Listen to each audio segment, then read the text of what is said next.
Alright, so we've been fishing here with a bit of bread and we actually caught a potty mullet, just a small one.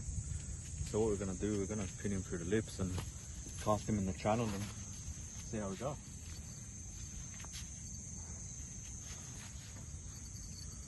He's there.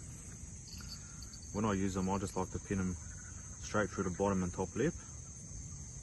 And if there's a flathead or a nice big brim around, even possibly a jewie, should be able to hook them up.